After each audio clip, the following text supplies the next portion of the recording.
कल ज़बरदस्ती का एक मेहमान मेरी छिपनगाह में घुस आया। कहने लगा, बाबा जी मेरी लाइफ बहुत बिजी है, पूजा पाठ का वक्त नहीं मिलता, इसका हल मैं क्या करूं? वैसे तो मैं उसे भगवान सब ठीक करेंगे ये कहकर चलता कर देता, पर वो मेरे लिए 1 किलोग्राम सेब भी लेकर आया था। सेब। मैंने सोचा इस बंदे ने 120 रुपये खर्च किए हैं मेरे लिए, उसका फल तो उसे मिलना चाहिए। हालांकि वो मेरा वक्त भी बर्बाद कर रहा है, पर वो उसका अलग कर्म है। 1 किलोग्राम में 6 सेब हैं। नियम के मुताबिक एक दिन में 1 से ज़्यादा सेब मैं खाऊंगा नहीं। इसका मतलब यह हुआ कि यहाँ से जाने के बाद भी एक तरह से वो 6 दिन यहीं बैठा रहेगा, उन सेबों के रूप में। मैंने कहा, भाई ये बहुत बिजी दौर है, बहुत बिजी ज़माना है, हर कोई बुरी तरह से व्यस्त है। भजन बंदगी के लिए वक्त निकालना बहुत मुश्किल है। पर अपने जीवन की व्यस्तता को, मसरूफियत को तुम सहजता से लो।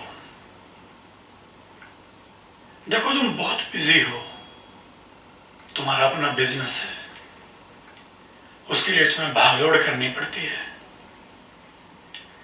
तुम्हें इतना वक्त तक नहीं मिलता, इतना टाइम तक नहीं मिलता कि भोजन कर सको। तुम 7-7 दिन, 8-8 दिन तक भोजन ही नहीं करते हो। वक्त नहीं मिलता ना तुम्हें, इतना व्यस्त रहते हो। जब इतने दिन भोजन नहीं करते तो तुम्हारी मसरूफियत का, तुम्हारी व्यस्तता का पता चलता है। 6-6 महीने तुम अपनी बीवी के पास नहीं जाते, टाइम नहीं होता ना तुम्हारे पास। इतनी मसरूफियत है तुम्हारे जीवन में, ऐसे में ये नेचुरल है कि तुम भजन बंदगी के लिए वक्त नहीं निकाल पाते। वो थोड़ा झिझक कर बोला, ऐसा तो नहीं है बाबा जी। मैंने कहा, कैसा नहीं है? यही 7-7 दिन भोजन ना करने वाली बात। उसने कहा, मैंने पूछा, तो भोजन के लिए वक्त निकाल लेते हो? वो बोला, हाँ भोजन के लिए तो वक्त निकालता हूँ, भोजन के बिना तो काम धंधा कैसे करूँगा। मैंने पूछा, रोज करते हो भोजन? वो बोला, रोज 3 बार करता हूँ, 2 टाइम चाय भी पीता हूँ। अब जो भोजन करता है 3 टाइम, उसके लिए भी वो वक्त निकालता है, टाइम निकालता है। रोज अपने ऑफिस में भी जाता है, इतवार को भी छुट्टी नहीं कर पाता। मैंने पूछा, बीवी बच्चों को भी टाइम देते हो? उसने कहा, हाँ उनको भी टाइम देना पड़ता है। भाई, तुम रोज सोने के लिए, 3 वक्त खाना खाने के लिए, चाय पीने के लिए, नहाने के लिए, दफ्तर के लिए, बीवी के लिए, बच्चों के लिए, यहाँ तक कि मेरे पास आने के लिए वक्त निकाल पा रहे हो, टाइम निकाल रहे हो, तो एक बात तो स्पष्ट है, एक बात तो बिल्कुल क्लियर है कि तुम इतने भी मसरूफ नहीं हो जितना तुम कह रहे हो। वो मेरा मुंह ताकने लगा। शायद सोच रहा होगा कि 120 रुपए के सेब इसके लिए लाकर कहीं घाटे का सौदा तो नहीं कर दिया। बात समझो, जो लोग पूजा पाठ के लिए, भजन बंदगी के लिए समय नहीं निकाल पा रहे, उसकी वजह उनकी व्यस्तता नहीं है, बल्कि उसका कारण प्रमाद है। प्रमाद। पहले अपनी समस्या का असल कारण जानना चाहिए। जब तक असल कारण नहीं जान पाएंगे, तब तक अपनी समस्या का समाधान भी हम ढूंढ नहीं सकते। ये जानो कि तुम्हारी समस्या तुम्हारे जीवन की व्यस्तता है या तुम्हारा प्रमाद है। प्रमाद क्या है? प्रमाद धर्म के प्रति लापरवाही को, असावधानी को कहते हैं। धर्म ने जिन कामों को शुभ कहा है, उन कामों के लिए आदर भाव ना होना, रिस्पेक्ट ना होना प्रमाद है। दया के लिए आदर ना होना, सत्य के लिए आदर ना होना, क्षमा के लिए आदर ना होना, संतोष के लिए आदर ना होना, शील के लिए आदर ना होना, अहिंसा के लिए आदर ना होना, ये सब प्रमाद है।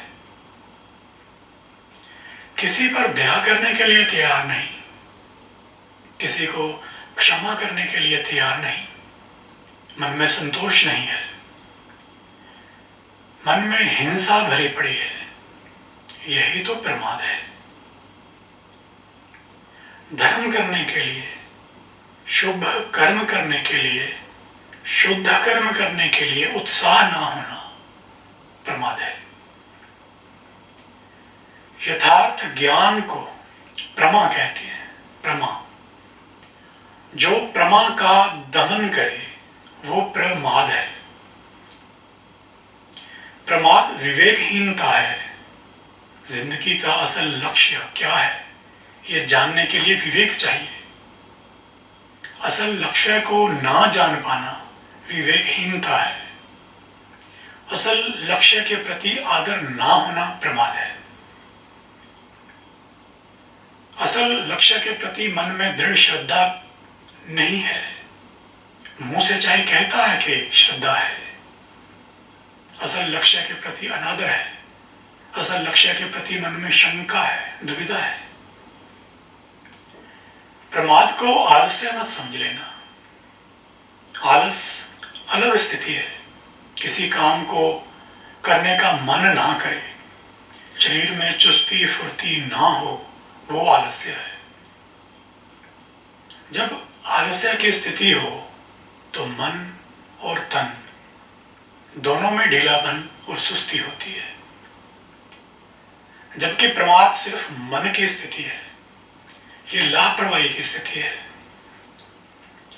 ये असावधानी की स्थिति है, ये अनादर की स्थिति है। आलसी व्यक्ति सुस्ती वाला व्यक्ति होता है, पर प्रमादी व्यक्ति खूब चुस्त भी हो सकता है, बहुत एक्टिव हो सकता है। प्रमादी धर्म का काम इसलिए नहीं करना चाहता क्योंकि उसका उस काम के प्रति भीतर से, अंदर से आदर भाव नहीं है। आलस्य लेजीनेस है। तन और मन इन दोनों की सुस्ती, कुछ काम ना करने की इच्छा। खाना खाने की इच्छा तो है, पर खाना बनाने की इच्छा नहीं है। प्रमाद नेग्लिजेंस है। आलस लेजीनेस है, प्रमाद नेग्लिजेंस है, डिसरिगार्ड है, डिसरिस्पेक्ट है। प्रमाद सिर्फ मन से संबंध रखता है, मन में आदर नहीं उस काम के प्रति, उस काम के प्रति लापरवाही है, धर्म के उस काम के प्रति लापरवाही है। जानता है कि भोजन नहीं करेगा तो शरीर नहीं चलेगा, भोजन बहुत जरूरी है, ये उसे विश्वास है। इसलिए भोजन के प्रति आदर है, आसक्ति है। इसलिए इतनी मसरूफियत के बावजूद भोजन के लिए वो वक्त निकाल लेता है, वो भी दिन में 3-3 बार, कई बार इससे भी ज्यादा।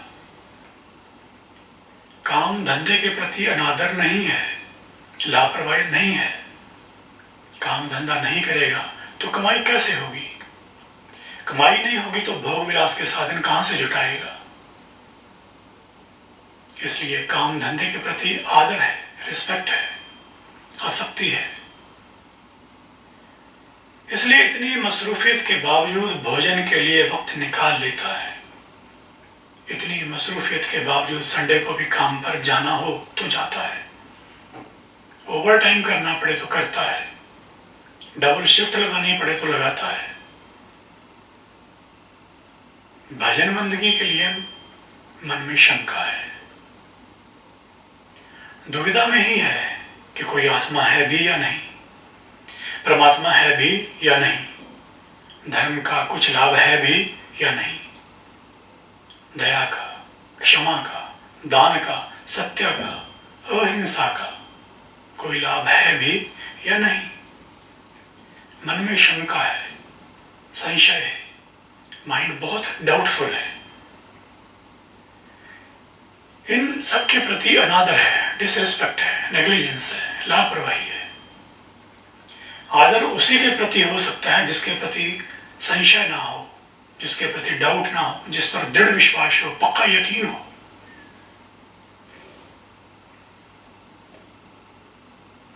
जिसके प्रति संशय है, जिस पर श्रद्धा नहीं, जिस पर विश्वास नहीं, जिसके प्रति आदर नहीं, वो प्रमाद है। नित्य नेम के लिए, भजन बंदगी के लिए, दान पुण्य के लिए, धर्म के लिए जो वक्त नहीं निकाल पा रहे, उसकी वजह उनकी मसरूफियत नहीं, उनकी व्यस्तता नहीं, बल्कि प्रमाद है। समस्या मसरूफियत नहीं, समस्या प्रमाद है।